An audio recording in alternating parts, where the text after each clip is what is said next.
soutien ferme des autorités de la transition aux populations en détresse de la région de Ménaka, des membres du gouvernement sur place, pour comprendre, décider et surtout porter assistance aux 1000 déplacés installés en ce moment même à Ménakaville. Notre correspondant sur place, Mohamed Lamine Maïga, nous donnera plus d'explications. À la rencontre de ceux qui se frottent les mains en cette période de Ramadan. Et c'est là grâce aux petits métiers qu'ils exercent. On les voit sur nos avenues. Je vous parle de vendeurs d'eau fraîche, de fruits, encore de boissons sucrées. Fanta Mama Nientao est allé les rencontrer et tenez-vous bien, ils génèrent de considérables revenus. Sur ce plateau, le ministre des Affaires étrangères et de la coopération internationale, M. Abdoulaye Diop. Avec lui, il sera question des sanctions imposées par la CEDEAO et l'UEMOA à notre pays. Mesdames, Messieurs, bonsoir. Nous sommes mercredi 6 avril. Bienvenue aux informations. Avant de développer ce sommaire, je vais donner la parole à Ibrahima Djombélé, lui aussi à mes côtés sur ce plateau. Il va nous lire le communiqué du Conseil des ministres tenu aujourd'hui mercredi à Koulouba sous la présidence du président de la transition, chef de l'État, le colonel Assimi Goïta. Ibrahima Djombélé, bonsoir et c'est à vous. Bonsoir, Diana Aliou Traoré. Monsieur le ministre, bonsoir. Mesdames, Messieurs, bonsoir. Et nous commençons par le chapitre des mesures législatives et réglementaires. C'est le rapport du ministre de la Jeunesse et des Sports, chargé de l'instruction civique et de la construction citoyenne. Le Conseil des ministres a adopté des projets de textes relatifs à la création, à l'organisation et aux modalités de fonctionnement du Palais des Pionniers. L'éducation pionnière vise à favoriser la formation civique, morale, intellectuelle, physique et pratique de la population, singulièrement des jeunes. Les projets de texte adoptés créent le Palais des Pionniers dans la perspective de rétablir l'éducation pionnière, de doter le pays de cadres exemplaires, pétris de valeurs de civilité, de civisme, de dignité, d'honnêteté, de bravoure, d'entraide et de solidarité pour une meilleure prise en compte de la problématique de l'éducation pionnière dans les politiques et stratégies nationales. Le Palais des Pionniers est chargé, entre autres, de sensibiliser et de former les pouvoirs publics et les communautés sur l'éducation pionnière, d'élaborer et mettre en œuvre des programmes de recherche sur l'éducation pionnière, de contribuer à la mise en œuvre de la construction citoyenne, d'assurer un appui technique au programme de construction citoyenne. Sa création contribuera au renforcement de l'esprit et du sentiment patriotique des citoyens en les préparant à riposter à toute agression contre la patrie. Au chapitre des mesures individuelles, le Conseil des ministres a procédé à des nominations. La liste nominative des intéressés est disponible sur le site web du secrétaire régional du gouvernement, c'est le www.scgg-mali.ml et dans le journal L'Essor. Au chapitre des communications, c'est le rapport du ministre de la Justice et des Droits de l'Homme, garde des Sceaux, le Conseil des ministres, a pris acte d'une communication relative à l'accréditation de la Commission nationale des droits de l'homme au statut A de l'Alliance globale des institutions nationales des droits de l'homme. Le statut A est le statut le plus élevé attribué par le Haut Commissariat des Nations Unies aux droits de l'homme, aux institutions nationales des droits de l'homme, suivant des critères rigoureux, notamment l'indépendance, l'impartialité, l'expertise et l'objectivité. L'accréditation de la Commission nationale des droits de l'homme lui confère le droit d'être électeur et éligible dans les instances des organisations internationales et régionales dont elle est membre et de participer au Conseil des droits de l'homme de l'Organisation des Nations Unies. Cette consécration de la Commission nationale des droits de l'homme contribue au rayonnement de notre pays et couronne les efforts consentis par l'État en matière de protection et de promotion des droits de l'homme. Sur le rapport du ministre de l'administration territoriale et de la décentralisation, le Conseil des ministres a approuvé la révocation du maire de la commune rurale des Ankoulubali, cercle de Djoïla. Cette révocation intervient après une suspension de 3 mois du maire suite à des faits graves révélés lors des missions de vérification et de contrôle de la gestion administrative, financière et comptable de la commune. La présente révocation marque la volonté du gouvernement de transition de promouvoir la bonne gouvernance dans les collectivités territoriales. Sur le rapport du ministre de la Sécurité et de la Protection civile, Le Conseil des ministres a pris acte de l'état de mise en œuvre du projet de fourniture d'un système informatisé de production de la carte nationale d'identité biométrique sécurisée. À la faveur des prochaines échéances électorales, la question de l'identification des Maliens refait surface avec en ligne de mire la crédibilité de l'ensemble du processus électoral qui constitue un axe stratégique du gouvernement de transition. Dans cette perspective et à l'effet d'apporter une solution durable à cette importante question, le gouvernement a décidé, à partir de la base de données du RAVEC, de doter les Maliens d'une carte nationale d'identité biométrique sécurisée. L'objectif visé par ce projet est de promouvoir la mobilité intra-régionale tout en offrant un titre sécurisé permettant de lutter contre les trafics et migrations irrégulières et de répondre aux enjeux de la lutte contre le terrorisme. Sur le rapport du ministre de l'Urbanisme, de l'Habitat, des Domaines, de l'Aménagement du territoire et de la population, le Conseil des ministres a pris acte des conclusions de la vérification de la procédure de cession des bâtiments administratifs. L'État du Mali a mandaté en 2013 l'agence de cession immobilière SA à céder certains bâtiments administratifs afin de réaliser avec le produit de la vente de nouveaux immeubles pour reloger des services. Le dit mandat a porté sur 22 bâtiments administratifs sur lesquels 17 ont fait l'objet de cession. À la suite de la cession des 17 bâtiments, il a été révélé une série de violations des clauses du mandat conféré à l'agence des cessions immobilières. Afin de faire la lumière sur ces violations, le gouvernement a commis l'inspection des domaines et des affaires foncières à entreprendre des investigations qui ont abouti à des constatations, notamment le non-reversement à l'État d'importantes sommes issues de la vente des 10 bâtiments. Au regard des éléments nouveaux qui ressortent du rapport d'inspection, le Conseil des ministres a instruit le ministre de l'Urbanisme, de l'Habitat, des Domaines, de l'Aménagement du territoire et de la population d'engager des poursuites à l'encontre des personnes impliquées.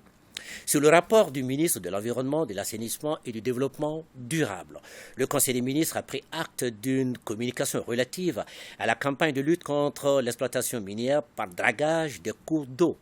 Dans le cadre de la lutte contre l'exploitation minière par dragage, le gouvernement a entrepris une vaste opération militaire dans les régions de Bougouni et Sikasso pour faire le constat, l'estimation des préjudices causés par le phénomène et engager des poursuites contre les présumés auteurs des violations du code minier. Ces opérations ont abouti à des interpellations et à la saisie d'importantes quantités de matériel et d'équipements. Pour plus d'efficacité dans cette lutte, le gouvernement appelle les autorités locales et les populations à collaborer davantage pour la localisation des exploitants illégaux installés dans leur zone. Le gouvernement réaffirme sa détermination à prendre les dispositions pour que toutes les personnes concernées répondent de leurs actes pour le bien-être des populations. Le ministre de la Santé et du Développement social a informé le Conseil des ministres de l'évolution de la maladie à coronavirus, marquée par une augmentation du nombre de cas testés positifs par rapport à la semaine précédente. Le président de la transition, chef de l'État, a appelé la population au respect strict des mesures de prévention et de lutte contre la maladie. Nianialou Traoré, ce sera tout donc pour le communiqué du Conseil des ministres de ce mercredi. Écoutez, merci Ibrahima, mais je vais vous garder encore à m'écouter car vous avez un autre communiqué du gouvernement à nous lire. Et c'est avec plaisir que je reste avec vous, communiqué numéro 27 du gouvernement de la transition ainsi libellé. En riposte aux sanctions illégales, illégitimes, injustes et inhumaines avec effet immédiat prises à l'encontre du Mali par l'UEMOA au cours de la conférence des chefs d'État et de gouvernement le 9 janvier 2022 à Accra, le gouvernement de la République du Mali a engagé 2 procédures par devant la Cour de justice de l'UEMOA aux fins d'annulation au fond et de sursis à exécution des dites sanctions. La Cour de justice de l'UEMOA a par ordonnance numéro 06-2022 CJ du 24 mars 2022 ordonné le sursis à exécution des sanctions prononcées par la conférence des chefs d'État et de gouvernement de l'UEMOA. Le gouvernement constate avec regret qu'en dépit de la double notification qui lui a été faite par le Mali et par la Cour, la Commission et la conférence n'ont pas daigné exécuter cette ordonnance qui est d'application immédiate et insusceptible de recours. Ces sanctions violent allègrement les règles communautaires, notamment les dispositions garantissant l'indépendance de la Banque centrale des États de l'Afrique de l'Ouest, BCEAO. En tout état de cause, en imposant des sanctions financières et économiques à la CEDEAO, ne disposant pas d'instruments lui permettant de s'assurer de leur exécution, s'est appuyé sur les outils de l'UEMOA. À partir du moment où la décision de l'UEMOA est remise en cause, la CEDEAO devrait à son tour suspendre l'exécution des sanctions prononcées. Le gouvernement dénonce avec force cette attitude qui constitue un flagrant déni de justice et tranche avec les exigences de l'état de droit, lesquelles imposent le respect des décisions de justice. Au regard de l'impact humain et social considérable des sanctions sur la population du Mali, mais également sur ceux des pays de la sous-région, et en raison de la décision de la juridiction communautaire ordonnant le sursis à leur exécution, le gouvernement prend à témoin la communauté nationale et internationale face au non-respect par l'UEMOA de ses propres textes et au danger que cela constitue pour la crédibilité et la fiabilité de cette institution. En outre, le gouvernement appelle la CEDEAO, l'Union africaine et l'Organisation des Nations unies à engager activement afin que l'UEMOA se conforme à la légalité internationale et aux décisions de son propre organe de contrôle juridictionnel.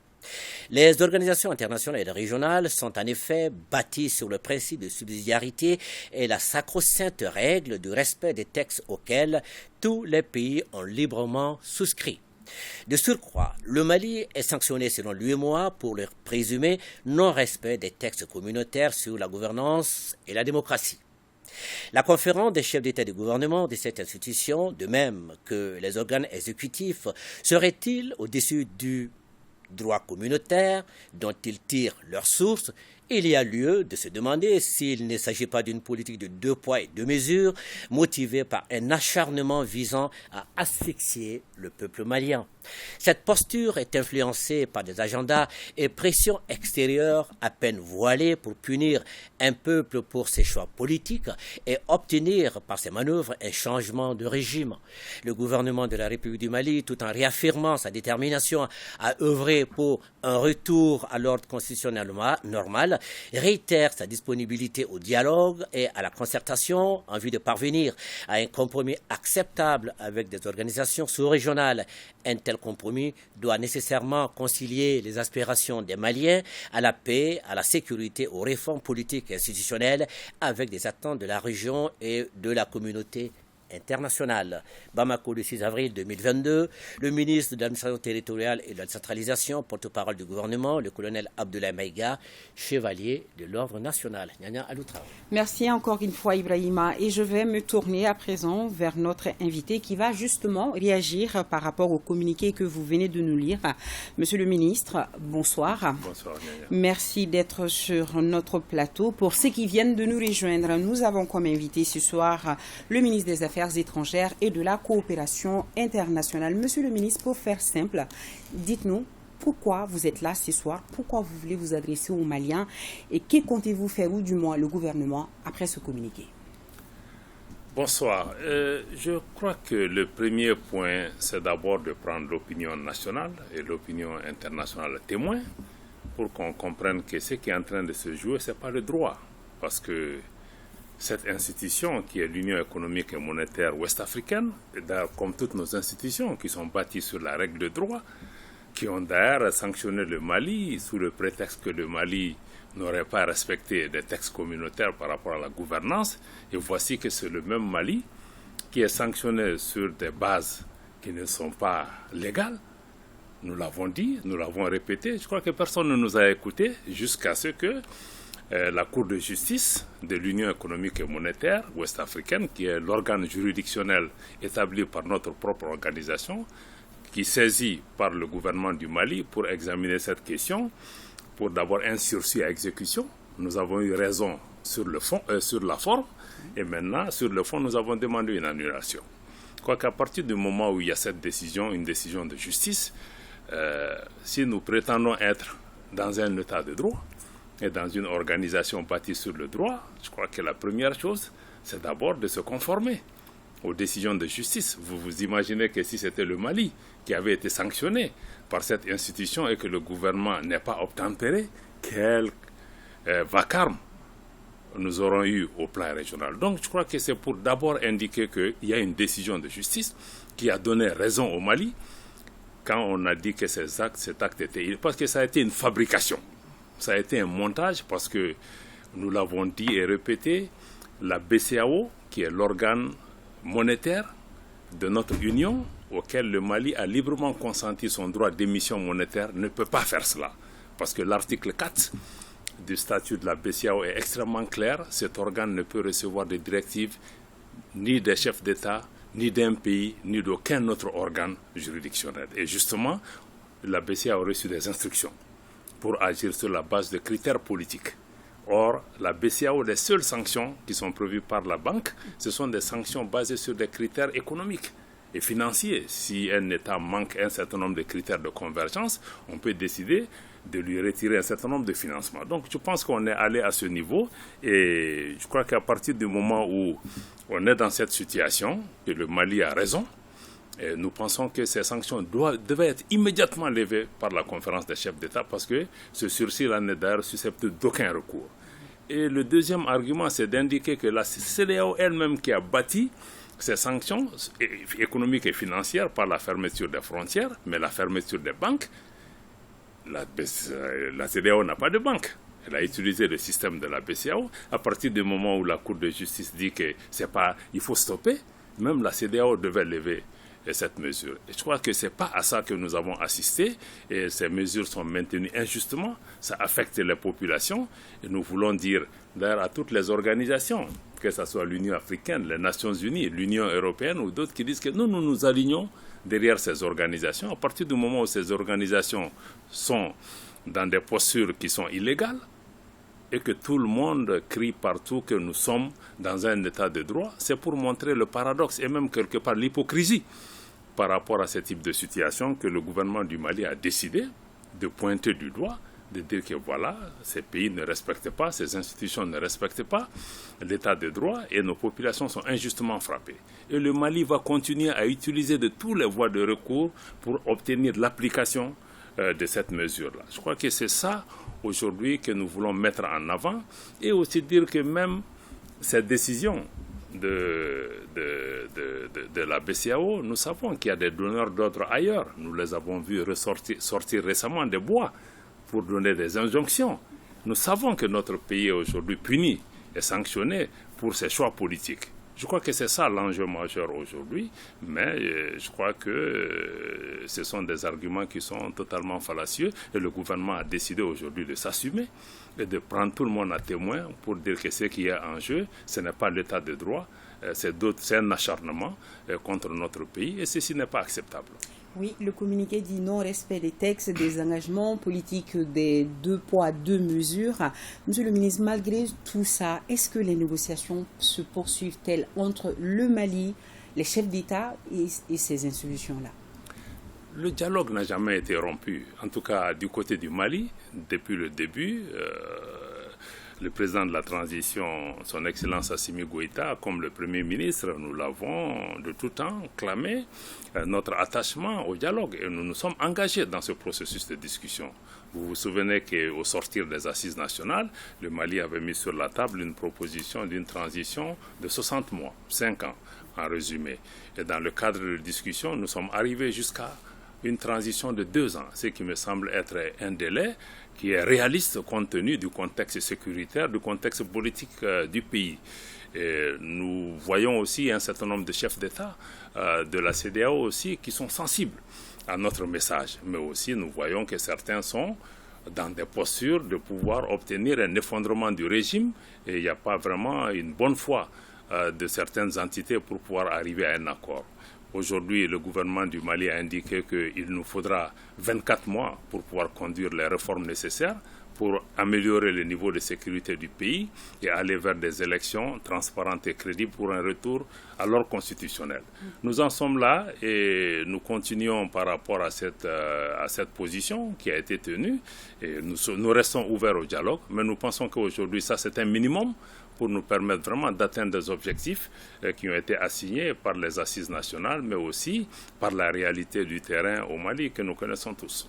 Une dernière question, Monsieur le ministre. Les populations suivent la situation, on le sait. Alors, quelle posture doivent-elles adopter malgré la situation très difficile qu'elles vivent aujourd'hui avec ces sanctions-là qui continuent?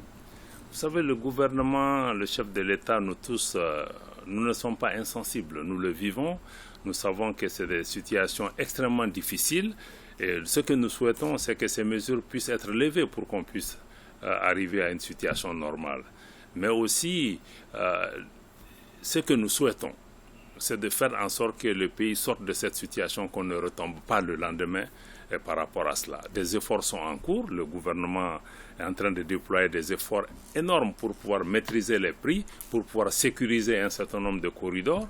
Et nous allons nous battre pour que le pays puisse obtenir ce que nous cherchons, pour pouvoir avoir la paix, la stabilité, pas à n'importe quel prix. Nous sommes ouverts à un compromis. Nous souhaitons pouvoir arriver à un compromis. Et si ce n'est pas le cas, je crois qu'il faudra que le pays puisse assumer, avancer, en tirer les conséquences. Mais cette décision n'est pas la mienne, c'est une décision des Maliens de décider jusqu'où on veut aller pour obtenir ce qui semble être important et crucial pour notre pays, ou s'il faut seulement se plier et se laisser marcher dessus et accepter tout ce qu'on nous demande. Merci beaucoup, Monsieur le ministre, pour tous ces éclairages. Je rappelle que nous avons comme invité le ministre des Affaires étrangères et de la coopération internationale, Monsieur Abdoulaye Diop, qui répondait donc à nos questions. Merci encore une fois. La suite de ce journal nous amène à la primature, où le chef du gouvernement a reçu cet après-midi même une délégation de Tabital Poulakou, conduite par son président. La délégation est venue échanger avec le Premier ministre sur la situation de Moura. À Bousso de déclarer que la communauté Peul est et reste républicaine et patriote. Elle n'a pas relevé de viol et de violence envers les civils à Moura. Fin de citation. Suivons les explications de Aloussé Touré. C'est en vue d'échanger sur les questions de sécurité en général et les derniers événements survenus à Moura que le chef du gouvernement a tenu à rencontrer la communauté Peul pour expliquer le déroulement des événements et les mesures prises par le gouvernement. Nous avons décidé au niveau du gouvernement de 2 à 3 choses. D'abord, expliquer ce qui s'est passé, donner la version du gouvernement. La deuxième chose, c'est d'ouvrir immédiatement une enquête. Et cette fois-ci, nous avons insisté avec le président, il faut que l'enquête aboutisse, qu'il y ait des résultats de l'enquête. Il ne suffit pas d'ouvrir, mais il faut qu'il y ait des résultats. Il y aura une équipe qui va aller, il y aura des militaires, des civils, des procureurs et tous les éléments. Et rien ne sera caché, pour que la vérité soit su par les Maliens. La troisième, c'est de mettre un cadre d'échange. Il faut se parler. On ne peut pas laisser notre population nourrir seulement à la version des médias étrangers. C'est peut-être une insuffisance, mais je pense qu'il faut qu'on la corrige. Pour la corriger, il faut qu'on parle avec les leaders de la communauté peul. Pour sa part, le président de Tabital Poulakou a tenu à exprimer de vive voix le rattachement de la communauté à la République et à l'État du Mali. Il a toutefois déploré des injustices et autres frustrations qui peuvent expliquer les actes de certains. Sans embâche, le président de Tabital Poulakou a reconnu que Moura est bel et bien un sanctuaire de djihadistes. Aussi, le président de la communauté Peul a affirmé qu'il n'y a eu aucune exaction de la part de l'armée dans cette localité. Nous ne pouvons pas être opposés à l'État. Non, pas du tout. Nous refusons qu'on nous donne des leçons de patriotisme. Nous refusons qu'on nous donne des leçons de morale patriotique. Personne au Mali ne peut, par prétendre, être plus malien qu'un autre. Et je crois qu'il faudrait d'abord, quelque part, dans les esprits, nettoyer et enlever ces complexes-là. Hier, nous avons eu une longue séance de travail avec nos parents de Moura, qui sont déplacés pour venir nous voir, qui nous ont expliqué de long en large comment les événements se sont déroulés. Il y a des accusations qui ont été portées contre nos forces de défense et de sécurité que je tiens ici à démentir. elles sont fausses et sans fondement. On a dit que les forces de défense et de sécurité du Mali ont violé des femmes. Non, c'est faux, c'est archi faux. Il n'y a eu aucun cas de viol de femmes. Ça, nous tenons à le dire. Et ceux qui l'ont dit, peut-être, ont leurs raisons particulières. Mais nous tenons à dire ici haut et fort qu'aucune femme n'a été violentée, qu'aucune femme n'a été violée. Le Premier ministre a relevé une identité de vie entre lui et ses interlocuteurs du jour sur les questions essentielles. Ce que je retiens de votre intervention, c'est 3 grandes conclusions. La première, vous avez le sentiment qu'on assimile la communauté Peul, terroriste ou djihadiste, je crois à tort. La deuxième conclusion que je tire de votre intervention, c'est le témoignage plus qu'éloquent de sur ce qui s'est passé à Moura. Il est précis, témoignage qui vient de ceux qui, en tout cas d'après les informations que vous nous donnez, de ceux qui viennent du terrain, qui ont vécu ce qui s'est passé, qui l'ont vu. Le témoignage aussi que Moura est un sanctuaire des mouvements terroristes. C'est pourquoi ce sanctuaire a fait l'objet de plusieurs mois d'observation et de renseignement. Je crois que les enquêtes qui sont en cours tiendront compte certainement de votre avis aussi, de ceux qui sont sur le terrain, parce que j'imagine que si une commission d'enquête va, la moindre des choses, c'est d'interroger plusieurs personnes qui ont vécu les faits. La troisième conclusion que je tire de votre intervention, c'est votre totale disponibilité à être du côté de la République et du Mali. Notre rôle en tant qu'État, c'est de faire en sorte que cette disponibilité puisse avoir un réceptacle où elle va se manifester pour aider l'État dans la lutte contre le terrorisme. Nous sommes conscients que la force militaire seule ne ramènera jamais la paix. C'est donc dans une atmosphère de cordialité et d'estime réciproque que les deux parties se sont séparées avec l'espoir de se retrouver très prochainement autour des questions qui intéressent la vie de la nation. Et nous avons ce communiqué. Le procureur de la République près le tribunal militaire de Mopti porte à la connaissance de l'opinion que suite aux allégations d'exactions présumées commises sur des civils dans la période du 23 au 31 mars 2022 dans la zone de Moura à 17 km au nord-est de Kouakourou, cercle de Djéné, région de Mopti, des enquêtes ont été ouvertes par la gendarmerie nationale sur instruction du ministre de la Défense et des anciens combattants pour mener des investigations approfondies afin de faire toute la lumière sur ces allégations. Un transport judiciaire sera effectué très prochainement sur le site à Moura par le procureur militaire exerçant ses prérogatives de police judiciaire. Il sera accompagné d'un médecin légiste, d'une équipe de police technique et scientifique et d'enquêteurs. L'opinion sera tenue régulièrement informée de l'évolution de ces enquêtes dont les résultats seront rendus publics.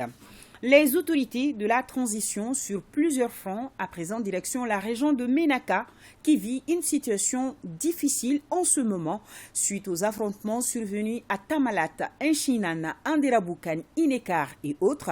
Des populations en détresse affluent vers la capitale régionale. Ils sont aujourd'hui plus de 1000 déplacés installés à Ménakaville. Des membres du gouvernement ont fait le déplacement pour la circonstance. Ils veulent écouter, comprendre, décider et surtout porter assistance aux déplacés. Nos correspondants sur place sont Mohamed Lamine Maïga, Ibrahim Ag Amini, compte rendu.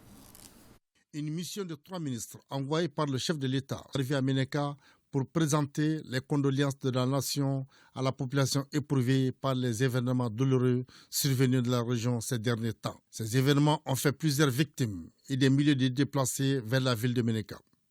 Cette mission a été accueillie par les autorités administratives et traditionnelles de la région. Le maire, tout en rappelant les besoins et les difficultés que vive la population, a insisté sur le renforcement de la sécurité de la région. On voudrait, avec l'aide du Tout-Puissant et du gouvernement de la transition et avec la volonté du chef de l'État, nous mettre à l'abri de cette situation. Les ministres réaffirment leur soutien à la population éprouvée par ces événements douloureux. Ils promettent de prendre toutes les dispositions pour que la sécurité des personnes et de leurs biens soit assurée. Nous avons vu une population résiliente, une population engagée derrière les autorités de la transition, malgré les difficultés auxquelles cette population est confrontée aujourd'hui. Elle reste déterminée à soutenir les autorités de la transition. L'État ne les a pas oubliés et l'État les soutient à hauteur de souhait au regard de ses possibilités, non seulement sur le plan sécuritaire, mais aussi sur le plan moral.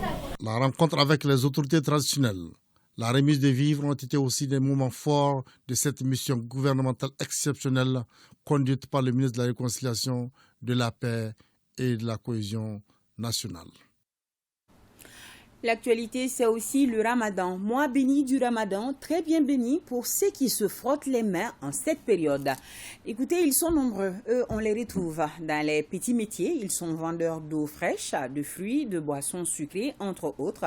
On les voit sur nos avenues, dans nos rues et ruelles, fatigués mais heureux, car leur activité génère des revenus considérables, nous confirme Fanta Mamanientao qui a fait un tour en ville. Suivons.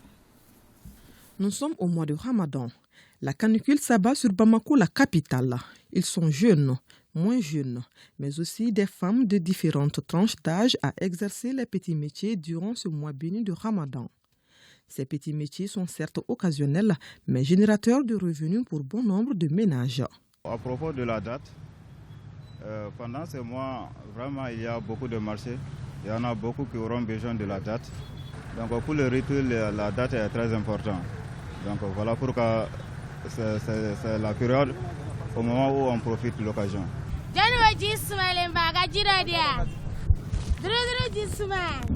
Devant nous avance une jeune dame. Elle s'appelle Maïmouna. Visage gai, elle brave la chaleur avec mimique. En ce mois sacré du Ramadan, le marché de l'eau fraîche est lent. Mais alhamdoulilah, on va un peu car presque tout le monde est en jeûne.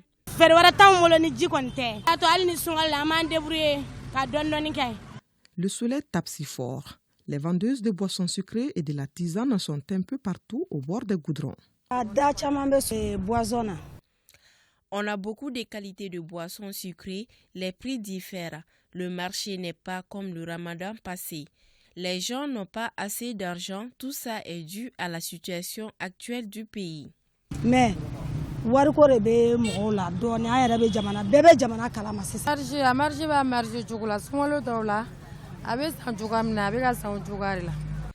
vente de la tisane est un métier qui marche bien pendant le mois de Ramadan. Le panier coûte 250 francs CFA. Vraiment, Dieu merci, ça marche bien. Le marché foisonne, des vendeurs ambulants, des femmes installées devant leur étal ou autres pour satisfaire les clients. En ce mois de Ramadan, les fruits sont beaucoup achetés. Les clients viennent petit à petit, ce qui nous fatigue. Les fournisseurs nous vendent ces fruits très chers et pour les revendre, c'est un peu difficile. S'ils peuvent diminuer un peu les prix, ça nous fera plaisir. Le Ramadan reste une belle opportunité pour ce commerce informel. Un mois sacré durant lequel les petits métiers se multiplient, prospèrent en raison de fortes consommations. Dans les petits métiers, chacun y trouve son compte. Oui, chacun y trouve son compte. Le commissariat à la sécurité alimentaire offre à plus de 16 000 personnes déplacées, internes et vulnérables de la région de Kita, des dons composés de vivres dans le cadre du mois du Ramadan. La cérémonie de l'opération de distribution, c'est avec Mahamadi Alioubari, Nouhoum Kamara, Fabrice Kambo. Cette activité marque le lancement officiel de la distribution gratuite de vivres par l'État aux personnes déplacées internes et autres couches vulnérables de la région de Kita. Cette action humanitaire vient à point nommé selon les bénéficiaires en ce mois béni de Ramadan. Je suis excessivement heureux. Celui qui te donne vivre t'a tiré d'affaire, surtout en cette période de soudement. Le carême est là, la saison n'a pas été à hauteur de souhait. Il s'agit de 433 tonnes composées de 407 tonnes de farine de sorgho et 26 tonnes de pâtes alimentaires destinées à plus de 16 000 bénéficiaires, tous des déplacés internes et des personnes vulnérables de la région de Kita. Ça a été possible grâce à l'appui du gouvernement à travers le commissariat à la sécurité alimentaire. L'objectif recherché, c'est de soutenir la population de la région de Kita. Dans ce mois béni de Ramadan, remercier les plus hautes autorités de la transition pour ce geste en cette période qui va certainement aider des personnes qui en ont besoin. Cet événement également coïncide avec ce programme présidentiel de création de points d'eau. Et pour la région de Kita, nous attendons bientôt la réception de ces points d'eau qui sont terminés il y a quelques jours, sinon quelques semaines. Il s'agit de 2 points d'eau, un fait à l'église de Kita, l'autre à la commune Marial. Il y a eu également un point d'eau à Massala, à Sonki, à Missira, à Gunsama, à Bakge, à Djalakoni et à Djonkafuru. Ça fait 9 points d'eau qui ont été réalisés en moins de 4 semaines. Cette opération de distribution gratuite de vivres aux personnes déplacées internes et vulnérables de la région de Kita vient allonger la liste des réalisations faites au profit des populations de Kita dans le cadre des œuvres sociales du président de la transition. Sur un tout autre plan, l'ambassade du Canada et Mali Mining Event viennent d'organiser un forum sur le contenu local. C'est pour partager des expériences sur la responsabilité sociale des entreprises dans le secteur minier. 2 panels étaient au centre des discussions, nous dit Ibrahim Khalil Togola. L'État du Mali, l'ambassade du Canada et des entreprises minières discutent pour créer une meilleure synergie permettant de booster l'économie locale. La responsabilité sociétale des entreprises est un aspect volontaire, mais il y a l'autre aspect qui touche au développement communautaire qui est lui plus, si vous voulez, organisé ou structuré par le code minier. Donc il y a un côté, je dirais, un côté régulateur qui est là par l'État, mais il y a aussi un côté volontariste des sociétés qui doivent mettre en place cette responsabilité sociétale. Nous avons eu à exposer quelques projets majeurs que nous avons entrepris, qui sont entre autres le projet d'accélération ou d'incubation des entreprises nationales.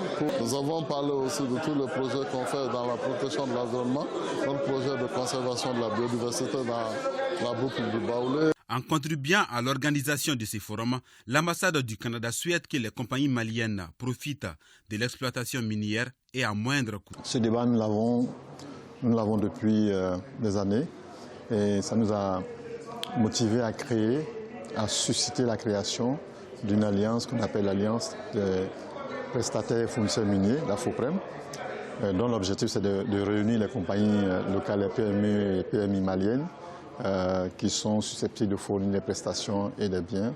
C'est dans l'intérêt des compagnies minières elles-mêmes. Le ministère des Mines, de l'Énergie et de l'Eau accueille cette activité comme un appui aux efforts de l'État pour l'épanouissement du secteur minier par la sensibilisation. Je leur dirais de continuer à dialoguer et à communiquer avec le ministère.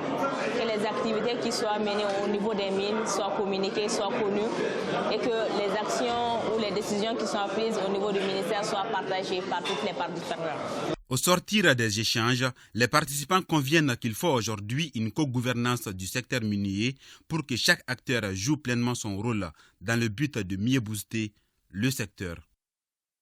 Série d'activités à Sikasso dans le cadre de la coopération Sud-Sud en matière de migration. Environ 50 femmes du Sénégal, du Mali et de la Côte d'Ivoire ont pris part au lancement de ces activités qui ont pour but final le partage d'expériences et la mise en place de plateformes des femmes entrepreneurs. Moustapha Doumbia, Amadou Dolo, correspondance. La rencontre de partage d'expériences, de bonnes pratiques, de mise en place d'une plateforme des femmes entrepreneurs du Mali, du Sénégal et de la Côte d'Ivoire est l'une des activités au programme de cette semaine, initiée par le ministère des Maliens établis à l'extérieur et de l'intégration africaine. Une semaine d'activité dans la région de Sikasso dans le cadre du projet Action de coopération Sud-Sud en matière de migration. Il est bon d'échanger entre les femmes les expériences, les cas pratiques, pour voir comment booster l'entrepreneuriat féminin au niveau de la sous-région. C'est pour juste créer des cadres d'autonomisation pour des femmes, pour qu'elles puissent se prendre en charge. Et je pense qu'il est important de voir des femmes migrantes qui rentrent volontairement au pays, de les initier dans des activités comme ça. L'initiative est soutenue par l'Union européenne et l'Allemagne. Le cadre est saisi par l'exécutif régional pour rappeler quelques efforts de l'État en matière de migration. Nos hautes autorités sont engagées à instituer un cadre relatif à la migration depuis 2014. Et depuis, notre pays s'est doté d'une politique nationale de migration, PONAM, axée sur la gestion des migrations en conformité avec les normes internationales et à la mise en relation de la migration et du développement du Mali. Le projet Action de coopération Sud-Sud en matière de migration concerne 4 pays que sont le Mali, le Sénégal, la Côte d'Ivoire et le Maroc. Restons avec les femmes qui participent activement au développement. Là, elles doivent consolider la paix, la cohésion sociale à travers l'accès pacifique et sécurisé des jeunes femmes et hommes au foncier agricole. Et c'est l'intitulé d'un projet qui vient d'être lancé à 100, financé par Helvetas pour plus de 400 millions de francs CFA, en partenariat avec le Fonds pour la consolidation de la paix. Le projet concerne 200 jeunes des cercles de Tomia, San et Bla pour une durée de 18 mois. Fousseini Samaki. Ces projets de consolidation de la paix par l'accès des jeunes femmes et hommes aux fonciers agricoles visent à faciliter l'accès à la terre, aux activités d'autonomisation, de prévention, de gestion des conflits des jeunes femmes et hommes de 30 communes des cercles de Tomignan, San et Bla. C'est un budget d'environ 400 et quelques millions. Et ce projet vise 2 objectifs. Et c'est qu'il y a environ 2000 jeunes hommes et femmes qui vont accéder à la propriété foncière. Le deuxième objectif, c'est qu'il y a des espaces de dialogue qui vont être mis en place et qui vont contribuer à la consolidation de la paix dans ces différentes zones d'intervention. Nous allons accompagner ces jeunes par des conseils afin d'accéder à la propriété dans leur domaine d'activité et ils seront ensuite soutenus pour l'adoption de pratiques résilientes au changement climatique.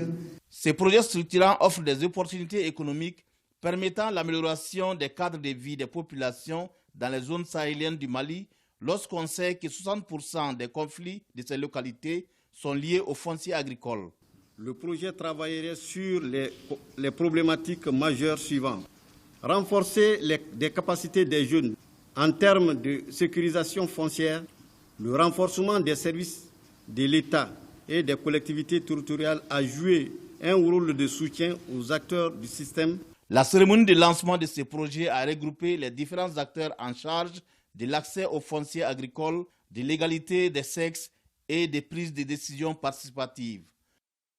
À Caille, première conférence régionale de la section du parti Convention des réformateurs pour l'alternance et la justice, Kraj Fassonieta. Le thème retenu est la transition politique au Mali, les propositions pour une sortie de crise. On voit tout cela avec Moriba Keïta.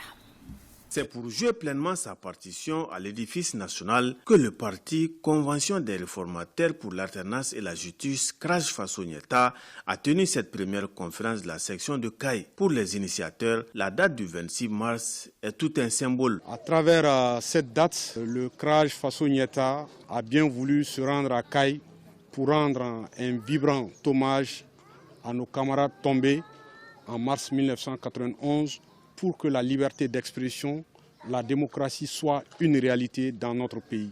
Des propositions pertinentes sont nécessaires pour une sortie heureuse de notre pays dans cette crise. Pour y arriver, le conférencier de cette jeune formation politique propose. Aujourd'hui, nous pensons que notre système politique doit être repensé à travers des réformes politiques. Quand on parle de réformes politiques aujourd'hui, il nous faut nous mettre à pied d'œuvre pour réviser notre constitution, pour que l'organe unique de gestion des élections soit une réalité. Nous pensons également que notre pays doit se départir de la Haute Cour de justice pour que l'égalité de tous, tant clamée dans notre Constitution, soit une réalité. Nous avons besoin d'une jeunesse consciente, une jeunesse qui doit se mobiliser autour de l'essentiel et non, c'est-à-dire d'avoir les profits du pot de verre. Rappelons que cette première conférence du parti s'est tenue 4 mois après le congrès du Bureau national. Les membres du parti entendent fédérer les efforts pour bâtir un Mali émergent. À présent, le contenu de ces communiqués conjoints déposés à notre rédaction le mercredi 23 mars 2022. Une forte délégation du parti Mali Émergence, conduite par son président Moussa Diawara, a été reçue par une délégation du Bureau politique national du Rassemblement pour le Mali, BPN-RPM, conduite par son président Dr Boukari Trita à son siège assis à l'hippodrome. Au cours de la rencontre empreinte de fraternité et de convivialité, les deux partis ont passé en revue la situation socio-politique du pays et les perspectives de leurs relations bilatérales. Une délégation du parti Sénas Fassouéré avec à sa tête son président d'honneur, le professeur Soumana Sako, a reçu une forte délégation du Rassemblement démocratique africain Mali, RDA Mali, conduite par son président Daba Diawara, le jeudi 31 mars 2022 au siège de la Sénas Fassouéré, sise à Amdalaï. Les échanges ont porté essentiellement sur la situation sociopolitique du pays. Ce qui nous amène à faire le point Covid de ce jour, 6 avril 2022. On enregistre 7 cas positifs, 9 guéris, 0 décès, 48 personnes sont sous traitement. Pour vous protéger et protéger les autres, suivez les mesures de prévention et faites-vous vacciner. Grand merci à nos téléspectateurs de Tamalat, Inchinan, Anderaboukan, Inekar, c'est dans la région de Ménaka. À demain, bonsoir.